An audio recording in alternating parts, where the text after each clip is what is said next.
La motricité libre, c'est de placer l'enfant dans une posture, pour jouer bien sûr, qu'il est capable de prendre par lui-même. Alors, on va commencer par le plat dos, P-L-A-T-D-O-S. Tourner du dos au ventre, du ventre au dos, faire de la reptation, c'est-à-dire ramper avec notre bedaine par terre, après ça du quatre pattes, s'appuyer sur notre petit coude pour s'en aller vers éventuellement la posture assise. Mais on ne mettra pas assis, on ne mettra pas debout, on ne mettra pas sur le ventre quand l'enfant joue, un enfant en motricité libre.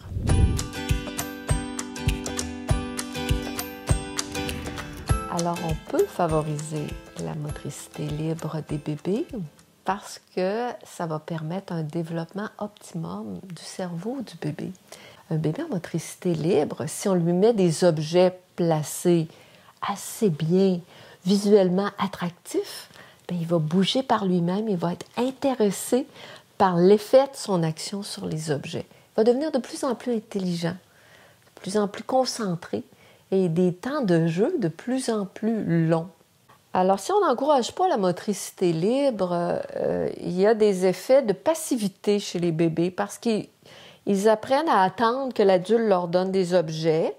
Ils les envoient souvent en bas de la chaise haute parce qu'ils sont coincés et ils n'apprennent pas des longs temps de concentration. Au sol, ils vont apprendre beaucoup plus à jouer longtemps, à éviter aussi que les autres soient sur eux sans défense. Ils vont apprendre à se tasser, à se remettre à quatre pattes, à s'éloigner, au lieu des enfants qui sont coincés, assis, avec juste des objets devant leurs jambes, puis qui tombent sur le dos, puis qui nous réclament constamment.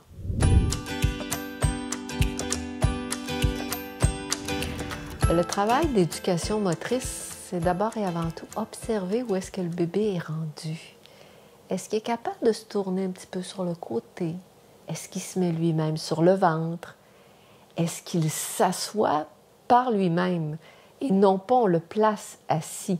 C'est d'observer et de permettre à l'enfant d'avoir une stimulation autour de lui qui lui permet de pratiquer ce qu'il est capable de faire.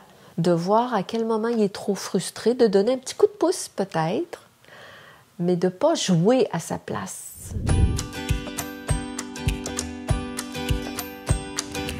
Pour organiser concrètement l'espace, en fait, ils ne tomberont jamais du plancher. Donc, il faut sécuriser un coin de notre salon, de notre cuisine, pour que les enfants y soient sur le dos, sur le ventre, avec un petit matelas de sol très, très mince, et qu'on puisse les regarder bouger sans intervenir. Donc, et tranquillement, on va ajouter dans l'espace des petits obstacles, comme mettre une petite bosse en dessous d'un petit tapis de sol. On va ajouter des petites marches très, très basses, peut-être une table basse qui a 4 pouces de haut, qui va permettre au bébé de s'accouder ou un petit peu plus grand d'embarquer dessus.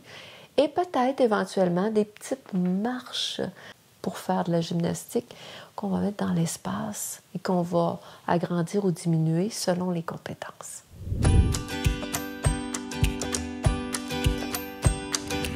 On va le rendre curieux avec des objets de jeu passifs qui rendent l'enfant actif. Donc, on évite les objets de jeu qui font plein de sons, de musique, de lumière pour des petits objets de jeu de la vraie vie, comme des petits foulards, des petites balles, des anneaux de serviettes, des petits bols métalliques, des choses qui amènent l'enfant à faire des liens, à être curieux, à devenir intelligent, à faire des hypothèses, à faire des petites généralisations. Si je touche comme ça fait tel son, etc., etc.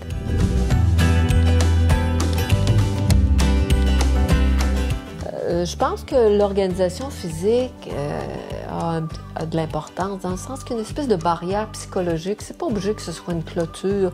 Quelquefois, juste un oreiller de corps placé sur le sol.